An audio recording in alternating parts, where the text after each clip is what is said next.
Hi, it's so good to be here with all of you. My name's Adelaide Meta, and and this call is called From Women in Business to Women Centered Business. So we're really going to be opening up that topic today in our time together. I'll give you a little framework of what we'll get into, and then we'll go ahead and dive in. So first, though, I want to hear I know there are dozens, actually, almost 200 of you that are watching this. So if you want to pop where you are in the world in the chat, I always think that's so cool to just have a little bit of orientation of like where women are actually coming from. I think that is amazing. And then knowing that there will be times where I'm going to ask you Idaho. There's like women in rural Idaho, like multiple. That's amazing. I'm going to read some of these out because they're just lighting me up right now. So we have women in Idaho, North Carolina, Prescott, Arizona, Ithaca, New York, Pennsylvania, Naples, Florida, another Idaho, Sebastopol, Houston, Oregon, more Idaho. We love this Idaho contingency right now. It's like the lowest population state in the union, and you're the highest represented on this call. You're like, yes, it's winter, honey. We don't do anything. We kick it because we don't go near. Asheville, North Carolina, Albuquerque. My heart is in Albuquerque. I love Albuquerque so much, Brittany. I don't know you very well, but Minnesota. So all over the continental U.S. And I'm sure that we're going to have women joining us from internationally as well. So welcome. So I want to begin with just a little bit of an introduction as to who I am and the work that I do. And then what is this topic? And we're going to just like presence, like what is it that we're even here to talk about? And what is the problem that we're sort of trying to tease out and solve, because it can be a little sophisticated and confusing. And from there, what are some real actionable ways that we can start to approach our work and our bodies differently in a way that truly centers our female physiology? So how does that sound? If this is like, yes, so I can see, which is so nice. And if you're like, I don't get it, I want you to do this, like you're like, this makes no sense, it's word salad, help me. And then I can hopefully try again. So as I said, my name is Adelaide Meadow, and I am a female physiologist and a home birth midwife. But in addition to that, or really alongside of that, I write and I think and I work a lot in women's community organizing and women's culture. So I think so often when we talk about our work, we think about like, what are our accolades? What are the, sort of letters after our name, if any, or like, what are the certifications that we've done? But I would say for myself, the biggest part of the work that I have the privilege of doing with women is community work with women. And for me, that's the center of what it is that I do and want to offer, more so than any of my, my kind of other professional accolades. Many of you also know that I teach a lot around movement and really minimizing the male physiological model within our movement practices in order to have a deeper understanding of what makes women's bodies unique, and how when we move in concert with our female bodies, it helps every single aspect of not just our health, but I would argue and do regularly, of our culture and our sort of community framework. And so we're going to be pulling that thread here today when we're talking about business, because one thing that I have found is that the clearer that I am about the why that I'm doing, yeah, thank you, Amanda. The clearer that I am about like the why of my work and what I'm actually trying to do, the more I can pull that through all aspects of my work with women.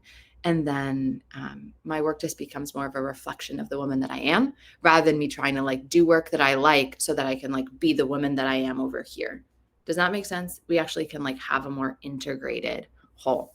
So this is a bit of a sophisticated topic, and I just want to begin there. It's really, it's really easy to just give you some sound bites like, oh, this is how you center women in business, but like whatever to that. Like, that's not what I'm here to do. Instead, I'm here to offer and facilitate a broader conversation and inquiry into what that actually means. Okay. So, one of the first things that I wanted to sort of offer here, right, is that so how many of you run businesses or want to run businesses or even just want to work with women in your community, right? Or just like, I want to run women's circles, just like you have the call, right? You're like, oh, I want to work with women. Give me some flashes if you're like, yeah, that's what's up for me. Okay. And then how many of you are like, why does this low key feel so complicated? Like, why is it like not evident? Or like, why do I have these issues if it's all supposed to be my heart work or something? And that's the question that we're going to be opening up today, right? Is like, where is this disconnect happening? And one of my theses around where this disconnect is happening is that the way we're taught to relate to business and our work as women is using models of male relating, male economics, and models that are ultimately not centering the reality of female relationships and female physiology and how they differ from our more broader capitalist models. Right? So just like I'm like, if you do your deadlifts like that, it's gonna screw up your SI joints, right? If you run your business like that, it's probably straight up not gonna work for you as a woman that well.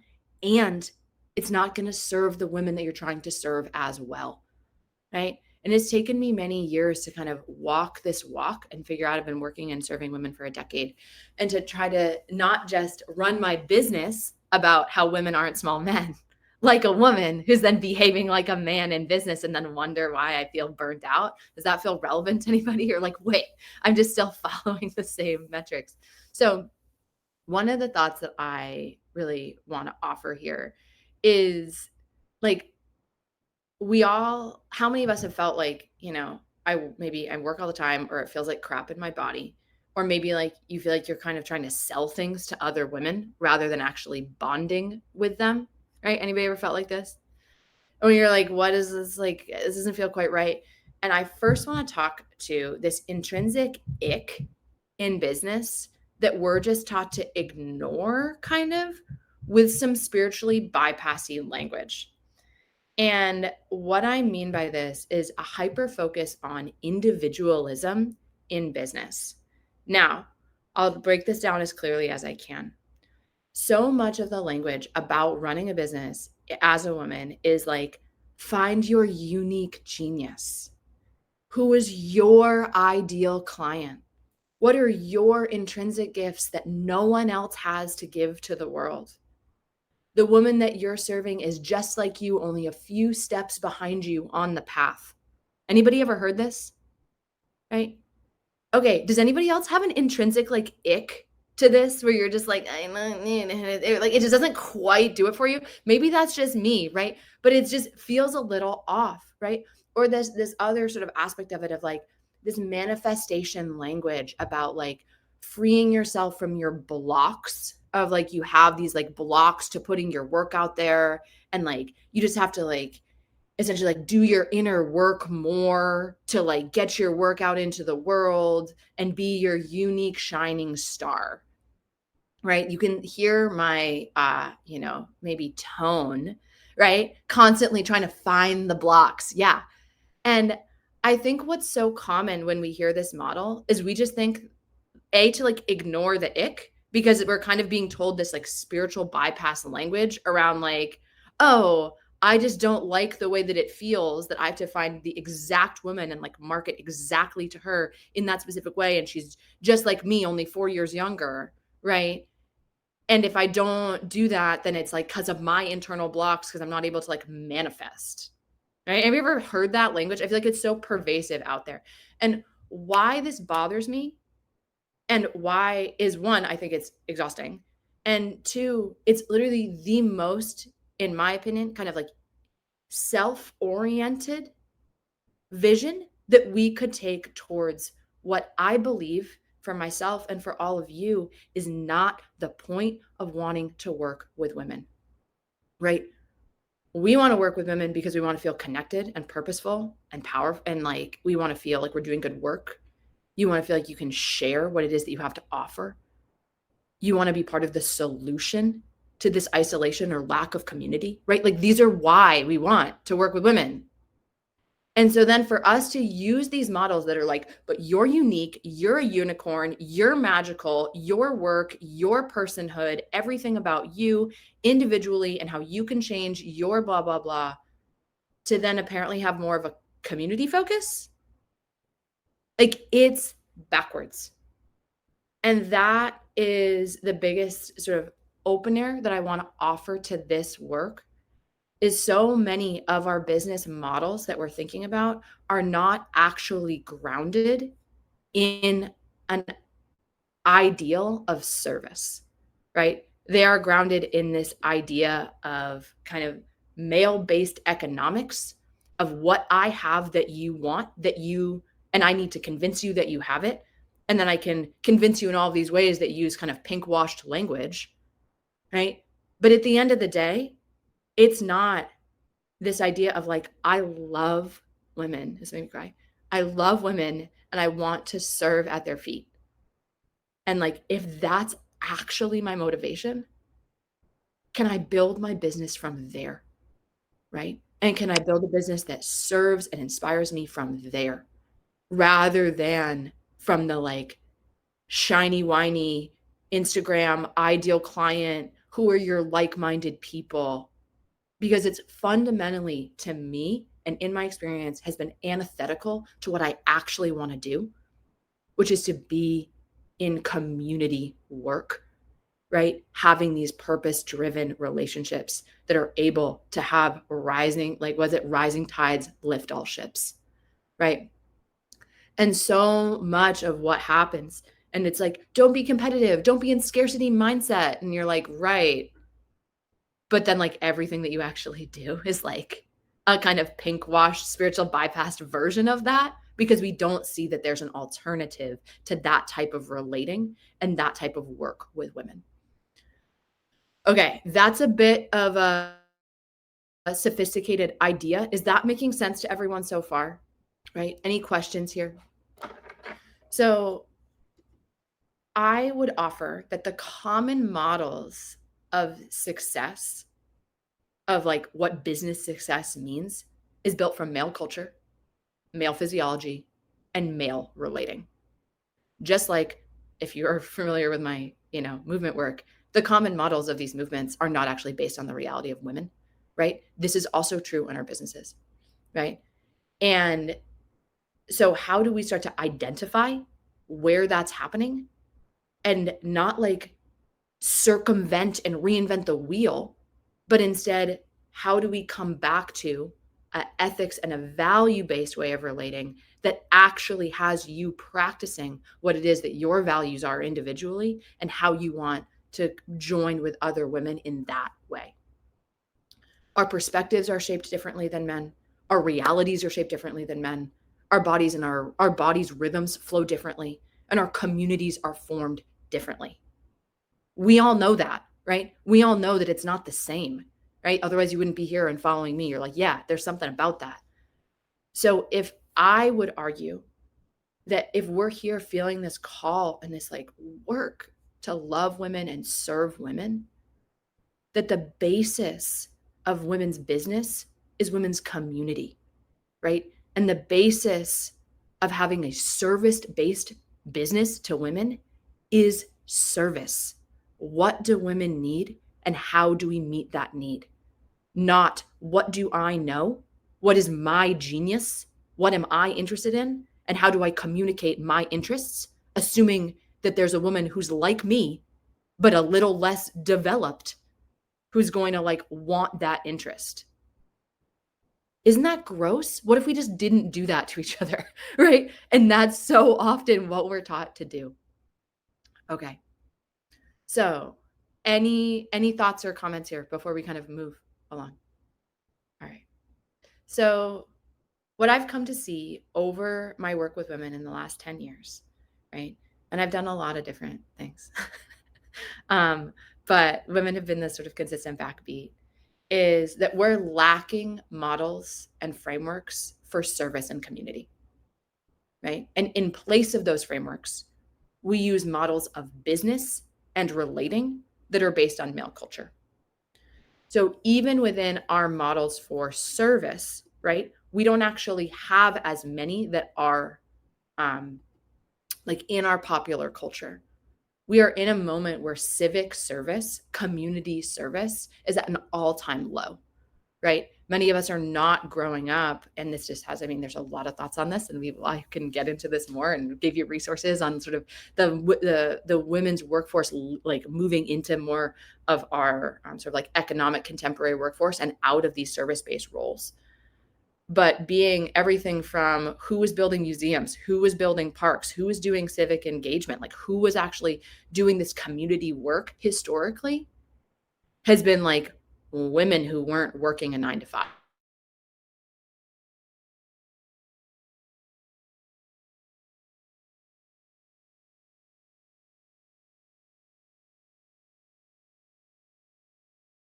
Women that are gathering around kitchen tables and actually changing the fabric of our communities, right? Right? And that was a thing that still is largely that we're still largely benefiting from, because most of our civic organizations are and that we still can utilize today come from that. Oh no, am I back? Am I clear?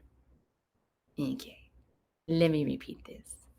Um, so we how many of you grew up being like, "Oh, the local organizing board for the children's museum like met at my mom's house every other Thursday." Yeah, right.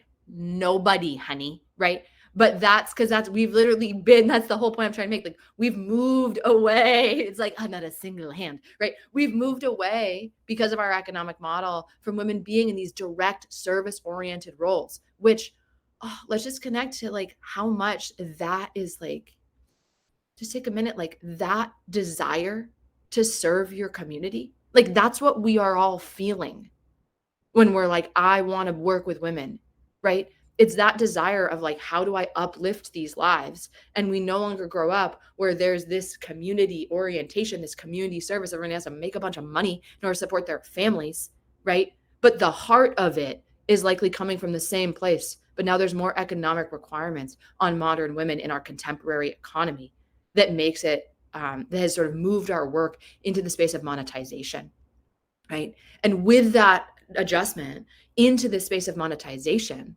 right, has come this influx of these male models of relating that aren't based on community service, which is then why our community service businesses feel like trash to us and feel like we are not actually in alignment with the whole dog and pony show that we're trying to do, which is serve our women and not sell to them and not be weird and actually have community vibes, but that everybody needs to support each other. And then, like, how do we do it? Right? We need to come up with new models, or I would argue, review and study and learn history of older models, expose ourselves to models of relating of community and community service, right? And that those frameworks are available to us. We also just need to keep in mind that our bodies are different, right? And this is where, like, I'm a physiologist, I'm a student of the body, and I feel like so much of this information is actually, I feel like it can sound a little wishy-washy to be like, it's encoded in our bodies, right? Like that sounds it's like not quite my style of communication. And there is something to be said for what is this doing for me physically? And can that be a North Star for how I'm going to continue to work, right? What is this doing to my body? Is this sustainable for my body? Because if it's not sustainable for your body, then we're not actually creating community frameworks. Because the thing about community frameworks is they need to endure, right? We need to be able to do them for a long time in order to create community change, right? This isn't a flash sale system if we're actually trying to build sustainable lives of service to other women, right? This is a where is my body and what can I sustain, right? And how do I use that as a lens, right? In order to continue. I'm just going to read this comment. My body is basically shutting down. And I know so many women who are the same. Your body is shutting down in service of your work to women. That ain't it, honey.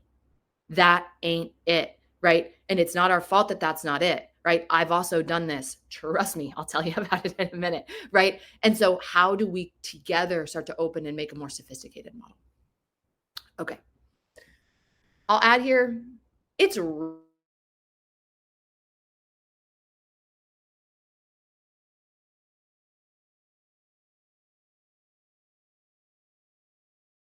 women were just saying, not saying the body is shutting down and my hair's falling out and I feel like a, pile of no, my back. Why is it like this? Okay, I'll add here. It might be like this because we're getting 3 feet of snow, and I literally can't make that. I'm upping the feet. I'm joking. We're not getting 3 feet of snow. We're getting like 2 feet of snow, but still, it's happening.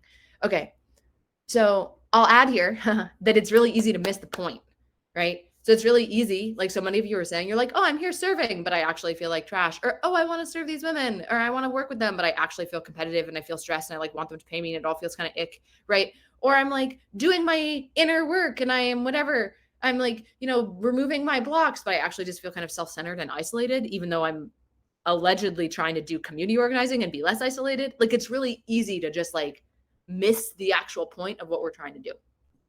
And let me tell you a couple ways that I've done that over the years. So I have been interested in women and women's culture for the entirety of my adult life, right? And what this looked like for me, it's been a while now, but what this looked like for me 10 years ago is I worked in male dominated trades, right? I was like here for the cause. I commercially fished in New England, which is where I'm from, which is like, it's hard. It's manual labor and it's isolating and you're out to sea and you're with all male crews and it's a big deal. And I was like, I'm strong, I'm jacked, I'm 6 feet tall, I can do all the stuff, and I'm paving the way.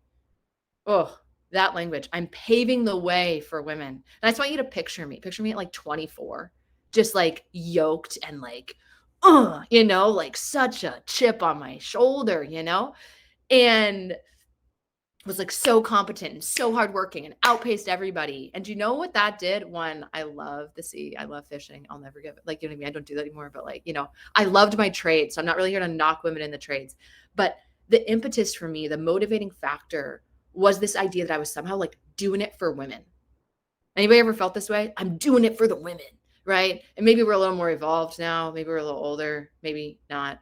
Maybe we don't grab this. I don't know. There's lots of ways to be. But this idea that like I was living my brilliance of some kind, living my unique womanhood through being called like the broad, unironically, every day, having like just wreck in my body. Like I would lift lobster pots. So like those are like 80 pounds. You have to lift each pot 4 times and we would haul 200 pots a day. Just do the math. That's a lot day in, day out on a boat. So you're like, it was like, it's really physical. And I was like wrecking my body. I was like with a bunch of men who, did they respect me? I only thought I was hot. And I like worked with them. I mean, some of them did probably, some of them didn't. And I was on the receiving end of like a lot of misogynistic culture. But I thought it was like for the benefit of progress. Like I thought I was really doing something. And then I share this story. Maybe you've heard me share it before, but I had one friend of mine growing up with. We both grew up kind of like working like this. And there was one moment where I remember we were sitting on my bed in my childhood bedroom. And we both confessed to each other that without having discussed it, we had both applied for jobs on oil rigs. They may know about the outriggers and we have any awareness of like what these like oil rig drilling. If you don't, go watch what's that movie, whatever, there's a one about it where about women working at oil rigs, whatever. It's like so intense.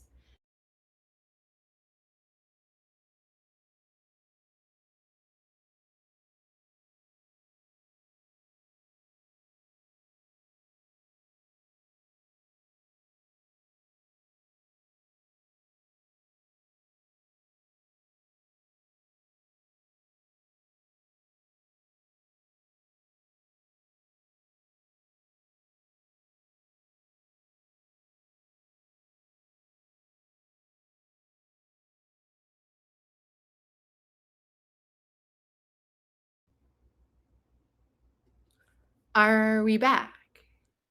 Okay, did you hear the oil rig story? No. Okay, but you can hear me now. Thank you for your patience. We applied for, I love that you're just like telling me where I am in my story. You're so sweet.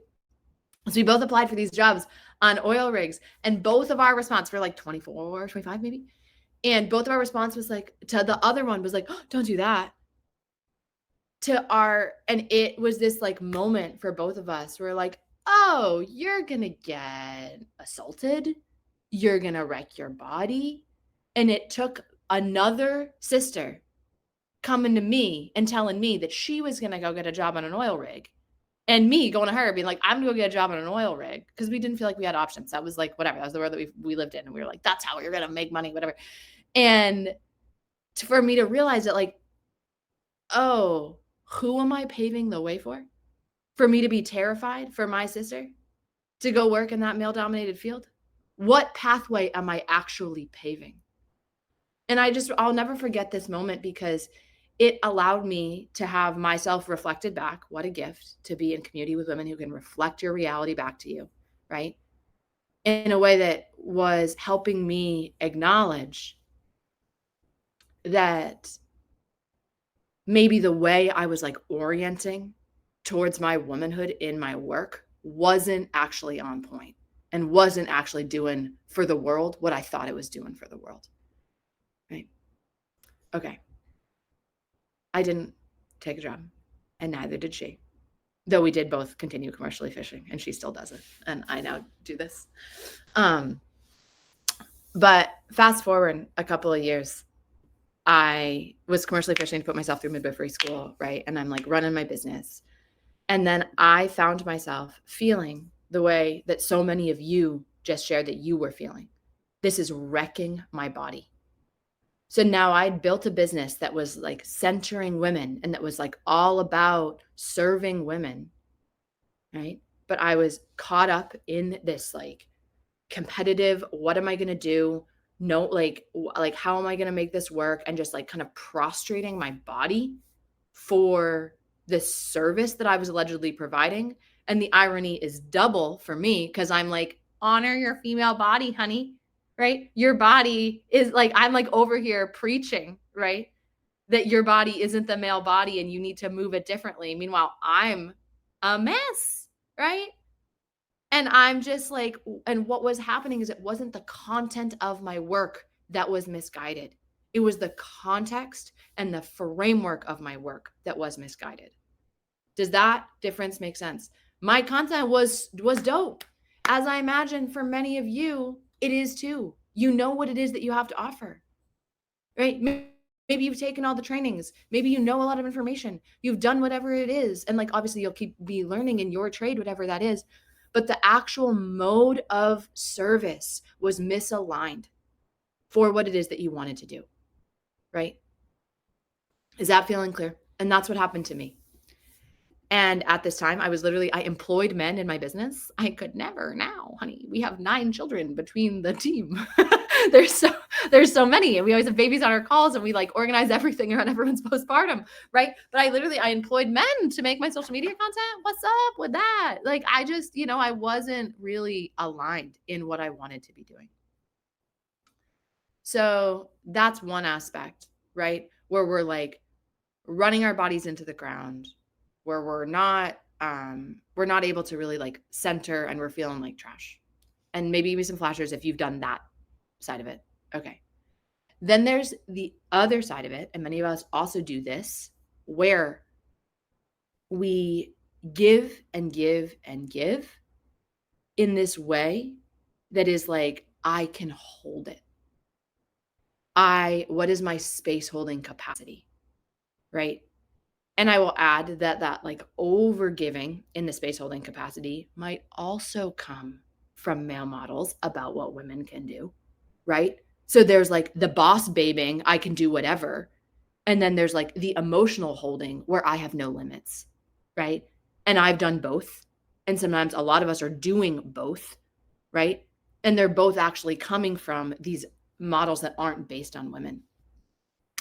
So how many of you feel like holding space? I put this in quotes, even though, I mean, I'm not mocking it, but like that's a part of your work. You're like here to hold it for other women, right? So I have a question for you then, which is until what point, right? Until what point? And what skills do you lean on? And then what do you do when you feel like you don't actually want to be in community with that woman anymore? And what do you believe about women and yourself in that context? So I want to hold space for women until she wants to vaccinate all her kids. I want to hold space for women until she tells me she won't. I want to hold space for women until she tells me that she doesn't believe in pregnancy termination. I want to hold space for women until she tells me she wants to terminate her pregnancy. I want to hold space for women until um, she wants to stay with her man that I think is abusive, right? I want to hold space for women until she won't, unless she is cheating on her husband. Any of us ever been in those situations where you really come up against it? Because if you haven't, you will, right? And knowing this idea of like, how much can I hold? What skills do I lean on? And until what point?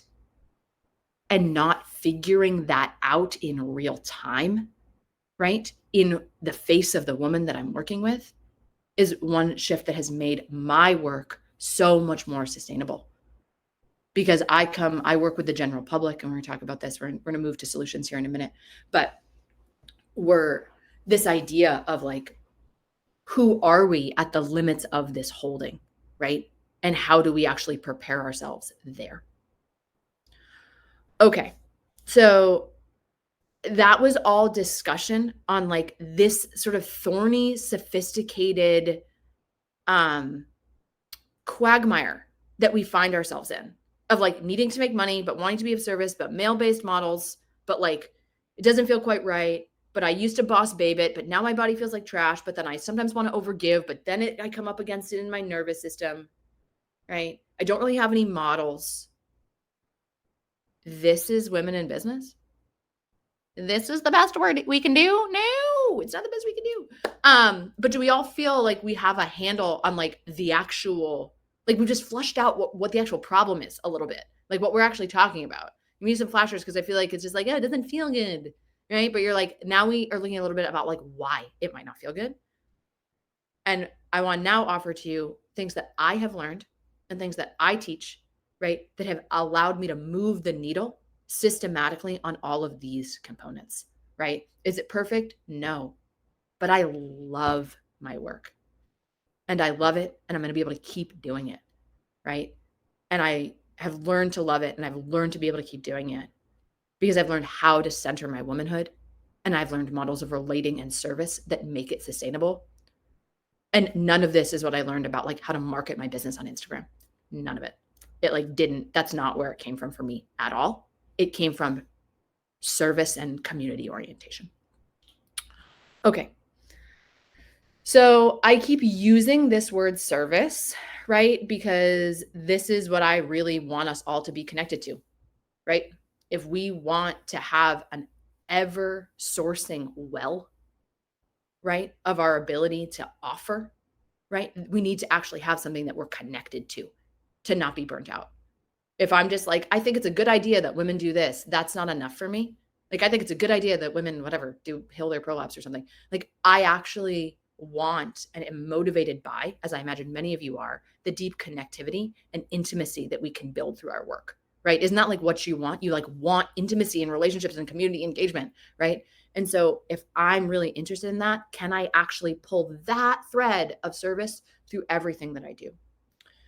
And hang on, this question. I find myself wanting to I'm wanting to hero women and finding myself judging them for their choices. That's not true service. Bada bing, bada boom. That's what's up. I love that comment, right? I'll read it again. I find myself wanting to jump on to try to hero women and finding myself judging them for their choices that I wouldn't make. That's not true service. Correct. And if you want to serve your community, you're not serving women that are like you. And that's the first thing that I want to share here, right? Which is the difference between community and friendship and values and preferences. And we're now going to unpack that a little bit here. So, how many women are like, oh, I want to be like, we feel like we want to like befriend women, which to be clear, I want to befriend women, right? But friendship, in my opinion, is a really high bar, and it's a bar of affection and shared values and matched capacity to some extent, right? And also just kinship, like personal personality enmeshment. If I find a woman that has personality enmeshment, shared values, mutual affection, and mutual capacity, I'm like, that is a gift from God. Like, that is unbelievable and not that common. If I meet 10 of those women in my life, like, really, I'm I'm blessed beyond measure, right? And for me to kind of expect that within a community service offering is egotistical, I think. That maybe that's not quite the right I wanna say, but it's like self-focused, right? Which is the antithetical to service focused, right? Now I wanna offer this option for community and community relationships. And to me, community relationships are the women that I don't agree with, that I don't actually have kinship with necessarily, that I'm actually not on the same page with, and I'm willing to serve them anyway. That's a community relationship. The woman that you don't like her and you'll drop off a meal for her postpartum, that's a community relationship. The woman who her values, her stated values are different from yours, but you still don't want her back to hurt. I'm talking for myself, right? That's a community relationship, right? The woman who is, I'm thinking about this, like, I have women that like don't like me and they tell me and they troll me. And it's like just a part of being in having a public platform. And I'm just like, okay, um, can I help you? Like, how's your prolapse? Like, I don't like I don't, it's fine. And they can rake me through the mud, like whatever. I mean, obviously I have my limits to some extent, but like they're pretty broad because it doesn't ruffle my fluffles because I don't need to like her because I'm not her friend. I'm in a community service role to her. And therefore, it's not actually that big a deal for my nervous system to try to like orient and organize around how to be in relationship with this person because I'm clear on the difference between.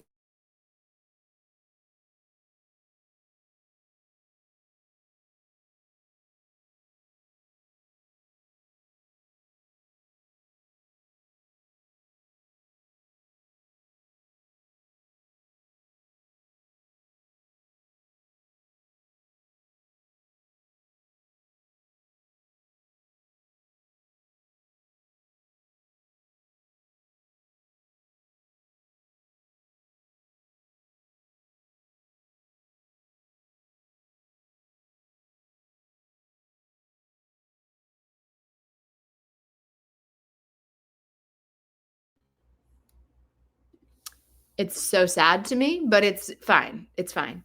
What I was trying to say was like that shift, right? I don't know where the last thing I that you heard, but like of being willing to serve these women who are not like me, right? That shift changed my life. And it changed my ability to feel resourced and feel um like it was sustainable, right? Like I wasn't just like looking around for women that were like me and trying to orient myself to them based on how much enmeshment and how much overlap we have, right? But instead orient myself to how do I love this woman? Because that's allegedly what I'm here to do is to provide service and care, right? And how can I align myself in that trajectory? Is that feeling clear so far? Community over friendship, right? And when I'm actually able to understand that I'm interested in my work with women with a community service, not uh finding like-minded women, my whole world changed. And I would say that is antithetical to 99% of the information that I've received on online business or running marketing or whatever. It's not this woman who's just like me, but a few years down, like, younger or less evolved. Not at all. It's this woman who's just like her. And I'm like, how can I help you? What do you need? Can I offer you something? And she's like, I don't like you and I don't like this. I'm like, okay. Does your back still hurt? Yeah. Okay. It's fine. And like I just I find my hunger for friendship makes it difficult to have the capacity for community service. What a good thing to understand about yourself. How do we build capacity for community service? That's what I'm here for. That's like literally what we're getting to in this call is how do we actually build that? Because let me do one more thing, values versus preferences, and then we're going to come back to that comment. So, the other thing that I will offer here is this values versus preferences difference. And what I put in my notes here is like, are we willing to serve beyond our echo chamber? Are we willing to build a business beyond dogma? Are we willing to understand that preferences do not necessarily equal values? Right? The really common example I have here is like, I'm like the carnivore diet, like gym protein girl, Weston A. Price chick. That's my vibe. Right. And I find women that are like vegan. Right. And they're like, it's like a different vibe and be like, we have different values. No, we don't. If she values the role that local healthy food plays in her body and her health, if she values cooking with her family, if she values feeding children as like the baseline of their like health and longevity and family culture, we actually have similar values. But we can be so blinded by our preferences and in our contemporary social media culture where we can be so preferential, right? Where everything is based on you like this, therefore this, you like this, therefore this, you like this, therefore this. We have this instinct injury of how to love other women, right? And we have this lie, this veil that's being put down that your values are your preferences, right? And then we struggle to connect and integrate because we're not actually on the same page, right? In theory, because we have these preferential divergences, right? And then we wonder why we can't find our ideal client for our business. We've likely already boxed her out on the basis of what we have mistaken potentially of her preferences of as her values and then been like, "Oh, she's never the like she's not the one for me." It doesn't matter if she's the one for me. Are you able to serve her? It's service. It's not about if she's the one for you. It's about who are you for her, which is this entire service orientation model. And like this is how I run my business and I promise you this is what's allowed me to build a sustainable business. This is what's allowed me to build a profitable business. And it's not this like-mindedness at all. It's the willingness to be in divergence. Okay. Is that feeling clear? All right. So I want to come back. Okay. All right. We're doing good. We got time. So I want to come back to this comment that was just shared because I find my hunger for friendship makes it difficult for me to have capacity for community service, right? Which is such a common thing. How many of you can feel like that? You're like, "Oh, I just want like a bosom friend and I feel like I don't like have to give whatever cuz like I need." Right? Which totally I've been there and that's part of just navigating adulthood to a large extent, right? But how do we then build our skill? How do we then build our capacity for connection across difference and for service? And in my opinion, this is something that is a hard skill that can be built, that is not something that's like stumbled upon. And the fact that we spend all of our time in whatever, and I don't care whether you're teaching someone Pilates or you're a financial planner or you're a postpartum doula, it doesn't matter to me. So much of the time that we spend in our own work has to do with our information that we have to share, right? How much can I know about the topic, right? How many trainings can I take? How much information can I have? And what we often de-emphasize is the integration of that information, right? And specifically the skill of service. Because if you actually, like, it doesn't really matter how much information you have if you don't actually have a skill of being able to allow that to move through you in a way that isn't about you sharing the things that you know, but it's about witnessing and being present with other women and not being judgmental and being like loving. And how do you actually communicate that to them? And I don't know about you, but like that's not really what I learned in midwifery school. That's not really what I've learned in any of my informational trainings. It's been like, this is what's up on foot pronation. This is what's up on uterine alignment. right? And this is what's up on breath mechanics, whatever. I've taken thousands of trainings, but like the, but it's not like none of that's relevant if I can't be in service to a woman, right? And how do I actually build that skill? And building that skill based on my female physiology and based on studying female metrics of relating, studying women's history, studying our feminist history, reading and writing, actually looking into this topic is what transformed my work and transformed my business. Because I'm knowledgeable and smart, sure, that means not nothing, but it means less than my community orientation. And it is the skills that I pull from less than how much I can figure out how to like love and be with women. So this is what I would maybe I would call this then sort of integration over information, community over friendship, and values over preferences. And making these shifts, right? I want to give you actionable things to work on, right? Integration over information, community over friendship, and values over preferences with the heart of service. All understanding the heart of service where you're actually not trying to say, this is my heart work. And I'm a millennial potentially. And I was told that I should find what I'm passionate about and follow my dreams and put that out into the world. And that's my gift. Like, whew, that didn't do it for me, honey. Nope. What a like if I really want, and I imagine you do if you're here, if you're like, I love women and I want to care and I want to be in this, I want to be with them and I want to like have meaningful work and I want to have this capacity to feel enriched and purposeful in my life, then like start there. Start with like that heart of service and go from there rather than thing I have to say about Ayurveda or whatever, right? And then trying to build a business backwards around what is ultimately not a community service goal, right? And then wonder why we feel burnt out, disconnected from our communities, isolated, tired, work by ourselves, and it's not in alignment with the reality of our bodies because we are designed to love women. We're designed physically to be an intimate, proximal, communal relationship with women. And when we do that, our bodies thrive, right? And so let's build from there. Not like, it's not just like tracking with your cycle. It's so much bigger than that.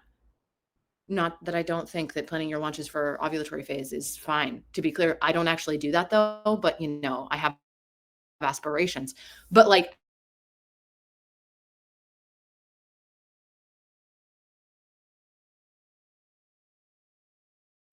ethics and values. You is that making sense to everyone? Okay. I now want to talk a little bit about how we actually build our capacity, right? What does that mean? And what I would say is that practice makes permanent, meaning the more I can practice actually being regulated in the face of things that were historically dysregulating, right? The more permanent that capacity becomes for me to just like hold it down. I learned this a lot in midwifery. You got to be your whole job is how much can you hold it down? That's like literally the vibe, you know?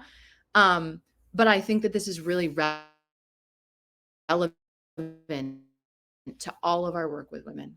And so for me, the first way, okay, before I kind of go into all of this, if these topics are interesting to you and like how do you actually transform your work and how do you actually move in a heart-centered way, this is what we do in my women's work program, right?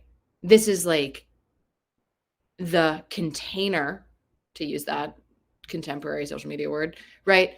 That is around this skill building, history, context, community, ethics, values, service, friendship, integration, right? So that you can actually center women in your work, not work around women or not like have women clients, right?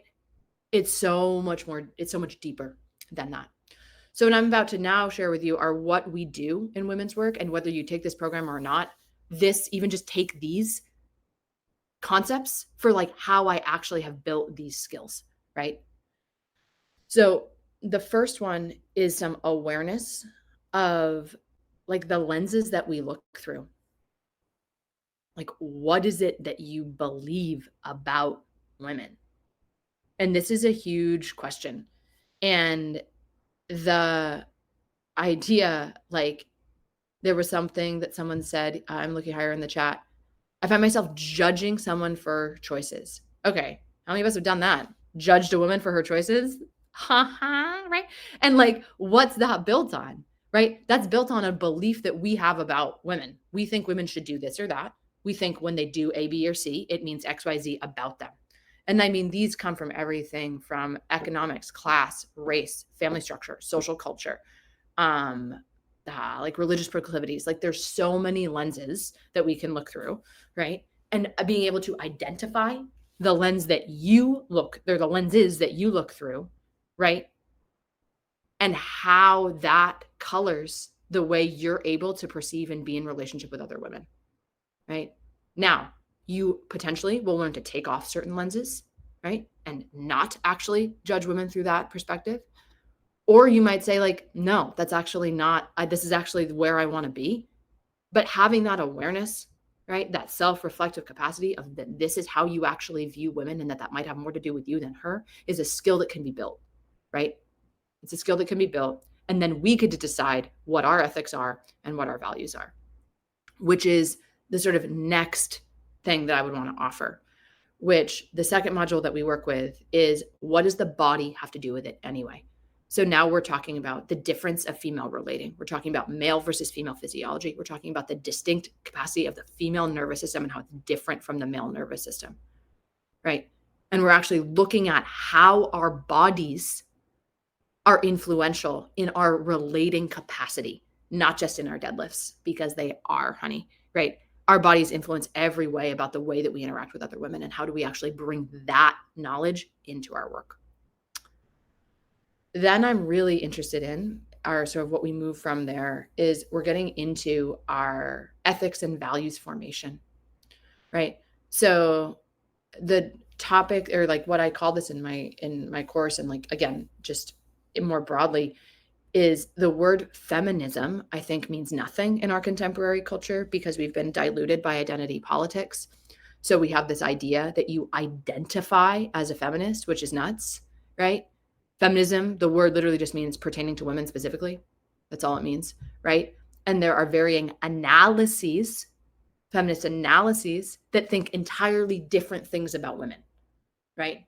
And we are not an analysis, but we can utilize an analysis of what other women think and about how women interact. And we can study and we can locate ourselves and locate our values and ethics and then figure out how it is that we want to behave, right? But if we haven't actually done that foundational work of what are my values, what are my ethics, what do I believe about women, right? Then we come up against it and we might not feel so resourced in that community aspect because we're working through all of the arrangement of how do I relate to this woman, right? Which if we're going to think about the internal work that we can do, which to be clear, doesn't happen internally, it happens in conversation, in community with other women, right? If we're thinking about that sort of personal work, right? How do we create a container where we're doing that together so that you're actually in conversation with women who have different ethics and values than you do? And you get to listen and hear why. And you get to understand this formation and you get to understand why you think what you think, right? And then bring that robust self study, and not just self study, but communal study, historical study. We're not navel gazing, right? We're looking that's not my vibe, right? We're looking at the incredible body of work that has been created by women who have thought about this very question, right? And the idea that we aren't utilizing the work of these women who dedicated their lives and their intellectual capacity and their writing to how do women relate? How do we serve each other? What does that mean? How many of us have read books on that? Okay. It was like 3 hands. Okay. Yeah. That's like, you know what I mean? Like And we wonder why. But it's like it's so de-emphasized. It's so de-emphasized in our women's work culture. And I want to re-emphasize it because it's the primary thing that allows me to be grounded in my work.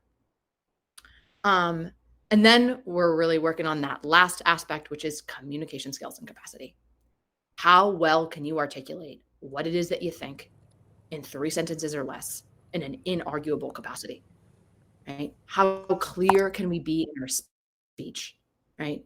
And when we know that, when we have developed our capacity for clear speech, right? And can share. How many of us have been like, I know I have a lot to share, but it never quite comes out right. Or how many women are like, I share these things I care about, but other women maybe feel judged when I'm like sharing about, right? Okay, well, one, are you judging them? Low key. Okay, how do we figure out how to do that? It's not just, let me think about to not judge them. No, it doesn't just happen because we think about it. There's actual metrics that we understand and can practice, right? Which require being in community with other women specifically because they disagree with you and working on your own values and ethics and why you might judge her in the first place. Like there's steps to take to dismantle that, right? It's not just this thing that we do because we become more evolved and do more inner work. No, not at all, right? It's like community and historical context. So if we like take away some of these intrinsic judgments because we understand our lenses, we get clearer about how my body relates to everything in my world and my life and this woman. I have a little more historical and feminist understanding, feminist again, meaning just pertaining to women, of what my ethics or values are. And then I can articulate them clearly. Bada bing, bada boom. That will change everything, honey. Truly. Because now you have the skill set required to serve her, right? That isn't how much you know about whatever your topic of interest is, right? And it's not how good your Instagram marketing is. It's like how strong are our community skills, right? And can we focus on building communal skills, right? If what we're interested in is in making this transition from women in business to women-centered business, right? And so where it's like, oh, I'm like centering the totality of womanhood in our relating, in our history, in our culture, in our thoughts.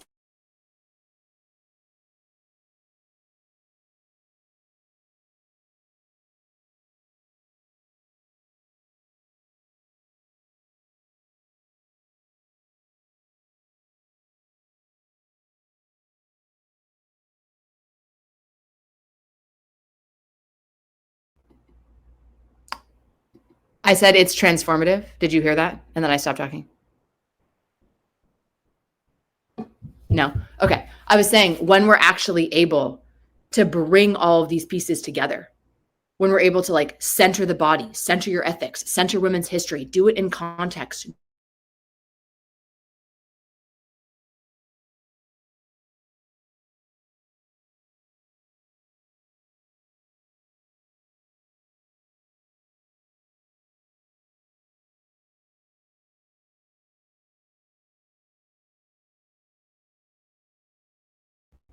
Be our tech guy. Yeah. What's up? Are you just hearing me as I'm saying, speaking to myself? Sorry. Okay. The last thing that I'll say here, and then we're going to sort of shift gears and open it up for questions. But when we're actually able to bring all these pieces together, this is the point that I was trying to make. The body, the historical context, the service, the lenses, the ability to not be judgmental, the nervous system regulation. Like when we have that as a skill set that is just as solid, if not more solid than whatever it is that we know about whatever it is that we're trying to do, that's what then transforms women to be at the center of your business and you to be really at the center of your service rather than just like talking at each other, right? Or like guessing or feeling burnt out, right? I don't feel burnt out in my work. I really don't. right? It's not that there's not times of hard work. It's not that there's not times of stress. It's not that I'm not here for the hustle to some extent, because there's just some part of that is in work inherent, that's inherent in work. But like more broadly, I'm like, this is different. This is different than working for men, and it's different than working with men. And it works. And I don't have that ick of like what I was referring to earlier of like the pink washing kind of spiritual bypassy, like, idea of service that isn't actually grounded in ethics and community orientation. So, those are the main points that I wanted to make. If you are interested in this work, what I want to offer to you is, if you work with women, if you're feeling burnt out, if you feel like you can't answer all of these questions that well, if you feel like I don't really understand what else it would be, I don't really get why feminist history is related to my work with women. I think I don't judge them. But then sometimes I find myself judging them. I like feel kind of burnt out, but I like know I want to do more. But I've been believing these ideas that I have infinite capacity, but like, where is it if I apparently have infinite capacity to do all these cool things? And like, why isn't my business taking off? Like, if any of that feels relevant to you, what I want to offer is a community container, right? Where we actually do that together, where we're actually looking at this study.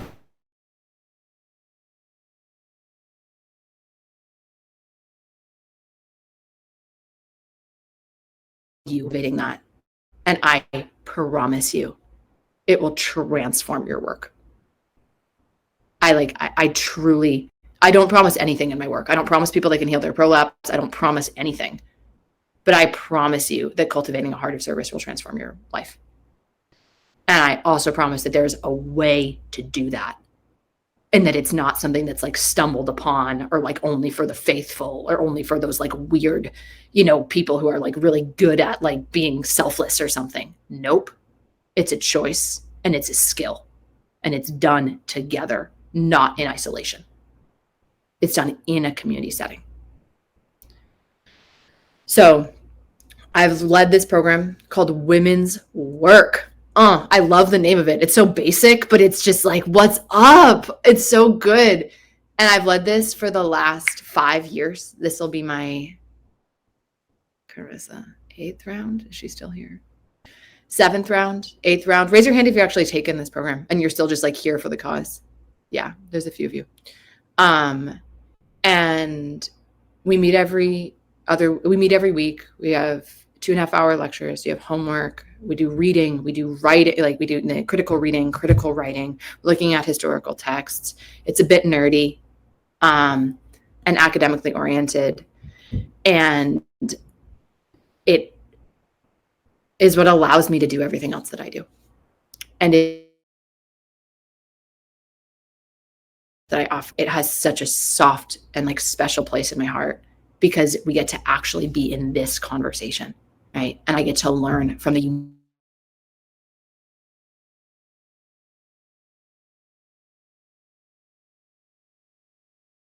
at what we believe about women. Does Women's Work program touch on the wound, sister wound stuff? Yeah, hang on. Let me put a pin in that question and I will get back to it. The bigger context that I want to offer, I run this program once a year, right? And I potentially, y'all can, pray for me, we'll be going to graduate school in the fall.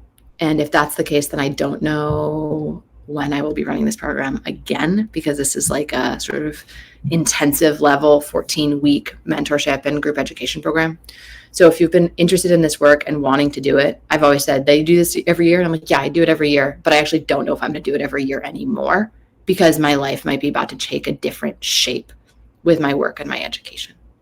So this program will run for 14 weeks. It starts mid-March and goes through mid-June. So you'll be out by the time your kids are out of school, if that's you. You can, live attendance is recommended, though some women do catch the recordings. You'll have accountability groups. You'll have homework every week. And it's amazing. And we will, If you're not sure or have questions, I'm happy to meet with you and talk about this. It's a small group container. We cap it at 20 women, right? And it's like the smallest, most intimate thing that I offer. And then you'll have groups within that are really going to help you, shift and become someone who can embody these aspects. I will also add that this is a program that a lot of women audit. So I have women, if they have taken it before, I have women that take it every single round, right? Which I just want us to mention that, because I know some of you are here right now being like, yeah, I'll take it again, right? Because it's just has this enduring capacity to be, I think, inspiring, not because I'm inspiring, but because being in service-based relationship to women is inspiring, right? And like, what a gift that is. Days and times of the calls. Calls are on Wednesdays from 12 to 2:30 ET. And all of this information is on that link that's right there. And in terms of this question, right? First of all, thank you all for just even like listening to this. And whether you want to join me in women's work or not, like, I mean it. Like that I'm talking about this because I really care. And I really want you to be able to feel like you can serve and feel uplifted in your service to women. And that community care and women-centered business has a heart of community service. And the more we can learn how to do that, and the more that we can learn from the models that are female-centered in order to do that, it will be a gift in your life, right? And I just want to encourage you in that way. So any questions before we shift gears? We have about 15 minutes for questions.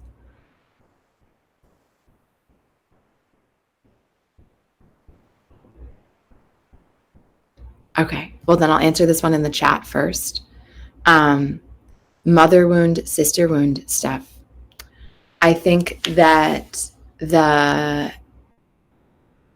short answer is yes, right? But we're looking at it more practically, I might say, in the sense that rather than let's be here in this therapeutic environment to unpack your sister wound, right? We're looking at what is it that you believe about these women and why? And what are some skills that you can have that might allow you to maybe believe something else, right? Or feel more grounded in believing something different than who they are. And then watch how that can transform those relationships. Does that make sense? I don't know if you're still here who just asked that question.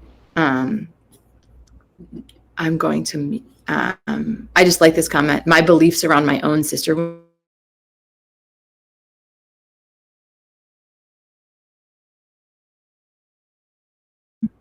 That's right. Because I think so often that can be so part that I'm saying is it's just me and my wounding and my individual relationship and this aspect and this very individual quagmire, right? Which I'm not saying that there's not those that need untangling, but we're going to look out, right? We start broad and we kind of stay broad and then see when we have broader frameworks for relating and models for service, how that then radically changes who and how we are in our intimate relationship. But this point that I was trying to make of just hyper individual focus, I think is actually part of the problem. How do I heal my sister wound with my sister and my mother and this thing that happened to me? No, that's not what we do. But not because that's not good, but because I think that I believe in a community vibe, right? I believe in communal integration and healing, right?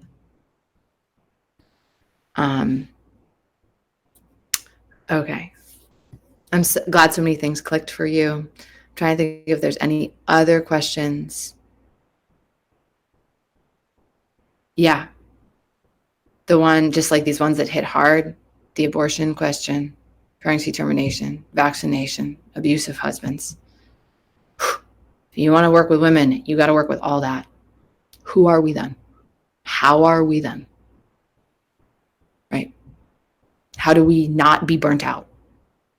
I've been burnt out with all those questions, and now I don't feel that way. And it's from this work. Anything else that we want to add before we wrap up? Okay, yeah. I really need this community versus friendship perspective and the need for community versus isolation. Thank you. I'm so glad that that's so helpful. Yeah. And we don't like do it in isolation either. How much homework time, this is a good question, do we estimate that is needed outside the call per week? So you're going to have an accountability group, and the hope is that you meet with your accountability group every week for an hour. Most women find that that is like their primary commitment to this class outside of the actual class time. I would say that most women come, I mean, I love you can come all the time, but I'd say most women come to 3 out of 4 live calls, come live 3 out of 4 times, and then listen live to 1 out of 4 of the, like a month, right? It's 4 months, right? And the same with their accountability groups. I feel like women try to be consistent and come 3 out of 4 times in the month. Then a lot of the questions are personal reflective questions, like think about, consider, and discuss. And so women are spending their time when they're walking their dog or doing their dishes, maybe re-listening to calls like a podcast or thinking about these topics, and then actually have structured time about an hour a week with their groups. So it's meant to be manageable. And if you commit to an hour a week with your group, that's totally sufficient. And the more you put into it, the more you'll get out of it. Right? But I would say about an hour outside of class time is reasonable. There's some epic reading. Yeah, but it is epic, but it's not, okay. But it's not very, hang on, let me go in order. How much time would be required of me during the classes? My baby's usually napping during that time. Well, that's amazing. Classes are 2.5 hours. I would say half the women have babies on the calls, has been our time. We take a break. And if you are like, wow, my baby slept for, I don't know, an hour and 20 minutes. Okay. And then you're like not as present because you're also mothering, then like, that's okay. Right. For the second aspect of our calls. Right. And you can, again, watch these recordings. Yeah. Jen, what is Jen's question? Oh, I have a question. Sometimes I come up against wanting women to know that my work is all women. But feeling like being more accessible means diluting my work. Is this a question about transgender ideology? No. Okay. So do you want to explain your question a little better? I don't get it. Yeah. So my work is very ritual and ceremonial based is part of it. And I know that scares a lot of women, for example. Mm-hmm. But it's a modality that I believe wholeheartedly in and have seen the benefits of people working with like that Jungian approach of getting into the subconscious via ritual enactment or ceremony. And so what I come up against is like, always talk about like any spiritual belief system is welcome in my circles, and they do come to my circles. But there's a lot of women who won't even consider it because they think that it's evil or bad or goes against their values. And so I want to somehow message to women that like this is for everybody without hiding or changing my approach, if that makes sense. Beautiful. Okay. So I'm going to speak to this for a second, but this is like a great example of everyone has a project that they work on throughout women's work, and it culminates in a final project and presentation. And this would be a great example of something that she could work on through our 4 months. My thoughts is that it might actually be against someone's values, right? Like what, and those interpretations. And I'm just like, I feel like I know women. I feel like I've been that woman. I feel like, I don't know about that. Right. And so I think there's a distillation process that I would be curious about for you. around the essence of what's achieved during ceremony and ritual, and how rather than a dilution, right, there might be like a distillation and an offer that is for women who maybe don't feel comfortable with what they might consider some of the like, I don't know, new age trappings. I'm not like I'm making up this language. I don't know what people say about your work, right? But the like, how can you get as clear in your articulation about the heart of the matter, right? Can it be said in 3 sentences or less? Because if it can't, then it's not that clear. Now, you might have multiple points, so you might need 9 sentences for 3 points, or 12 for, whatever, you get the gist. But like, how, because if it actually is for them, right, then learning how to actually articulate that. Because what if someone is like, actually, this ritualistic thing goes against what I believe because of whatever it is that they believe, whatever their sort of religious or spiritual beliefs are. Okay, who are you then? What do you say? Like, do you know like how to serve her by understanding her lenses and her values? How invested are you in what she believes? Because if your interest is in serving her, then that's your work of community investment, right? Not convincing her that your work isn't in conflict to her beliefs.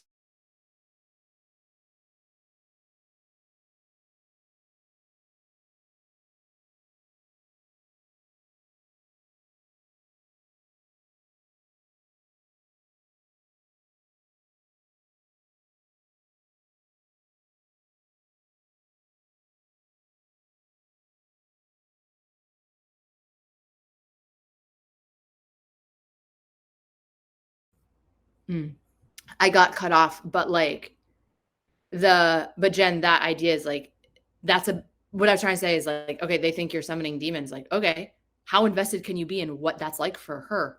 How invested can you be in serving her? How invested do you want to be in serving her? Is really a good question. Like, rather than like, how do I explain what this is and how it's for you? Really, the discernment, is it for her? And if it is for her, it's because it's about her and serving her. And like, you have offered yourself in a way that is in service to her. Does that difference make sense? It's not just about like, how do I convince people that this is for them? Because then that's not actually about you making it for them in the same way. And it might be a subtle shift. This might not be like night and day. But like, if you have women that think that you're summoning demons, I would be so curious of like, oh my God, I'm not triggered. I so care about your deep rooted spiritual beliefs and why you think that. And I want to study them for 6 months and then make an offering that's for you because I'm interested in serving you.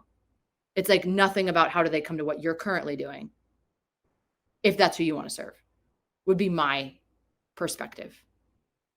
And then these questions, where do you want to invest your time? What is it that you actually want to do? Who do you actually want to serve? Rather than having these ideas that, why am I misunderstood? Right? Because the why am I misunderstood is like personal to you. And that's the entire shift that we're discussing, is it's like not personal. It's service oriented. Does that make sense, Jen?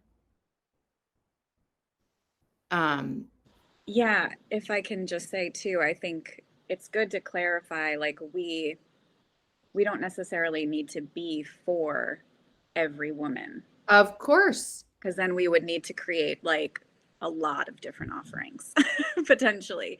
And so it's like where we want to. Maybe, like, I'm not for every woman, but I feel like women with very diverse views take in my work. Right? But I'm also not teaching ritual and ceremony. I'm teaching, how do you love women who don't think like you? Which is an inviting place for women who think differently, or I hope it would be. You know what I mean? And yeah, it's up for women to decide. I like these. And if someone hates chocolate cake and that's all you made, it's okay that someone doesn't want chocolate cake. These are excellent. I think these are great. And I also just want to honor you and your sentiment around the emotions that come up with being misunderstood in your heart work. And that is a different thing of like, oh, it's so painful for these women to think that I'm harmful, right? And I just want to honor that, which is a different thing that we work out based on ethics and values and orientation and lenses that isn't actually as much about serving them, but is about your own resilience and how do I not get burnt out and how do I build these skills of emotional resourcing and nervous system capacity so I can manage women that think I'm akin to the devil, right? Because that's actually going to be a part of service.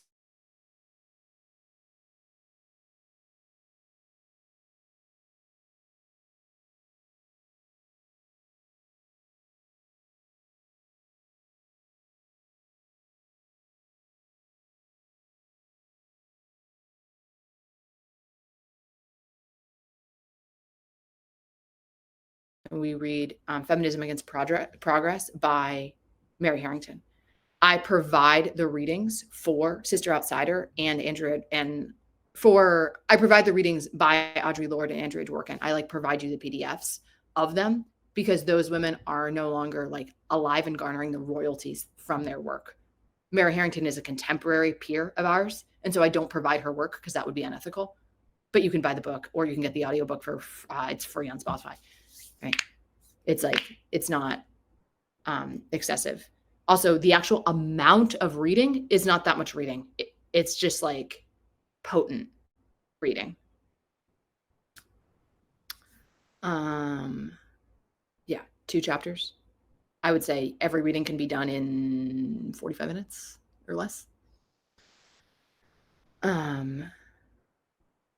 I love this. You can still love the women that don't choose your work. You totally can, because I love all of you, and you might not choose to do this. It doesn't impact me at all. Like I love you just the same. Like it's like really true. I mean it. Any other thoughts or questions on this?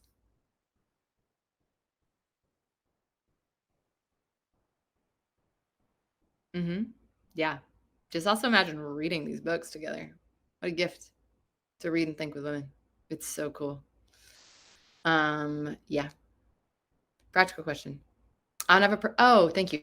Thank you. I don't have a personal business with only women, but I want to. And I'm not exactly sure what that looks like yet. Do you think this course is best taken when that's more afoot? I'm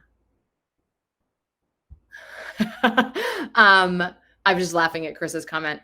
No, that's amazing. And I actually wish that I had said that more in this call. This is where I wish I started when I worked with women. I wish that I had these contexts and this orientation and this values clarity and this heart of service before I launched my business. It would have saved me a lot of burnout, maybe some autoimmune disease, maybe some ruined relationships with my employees. Like it would have really helped me from the jump. Maybe it would have saved me commercially fishing for the cause, for my years, right? Like, please, if you don't yet have a business, but you want to, I highly, highly recommend this because I think it's the foundation. And I think a lot of us learn all this information, but we lack the foundation. Yeah, I took women's work way before I started my business. In the meantime, it repaired my relationships with my mom, my brother, my friends, and my coworkers, right? And then, yeah, and then I'll just say, Chris, it works for me now. But it was like, yeah, it was years ago. I first led this program in my own community, like in person, in my community, because I wanted to help us all be more community and service oriented towards each other. And I had women in my community be like, yeah, I want to get together every week and study how to do that. It was amazing. Yeah.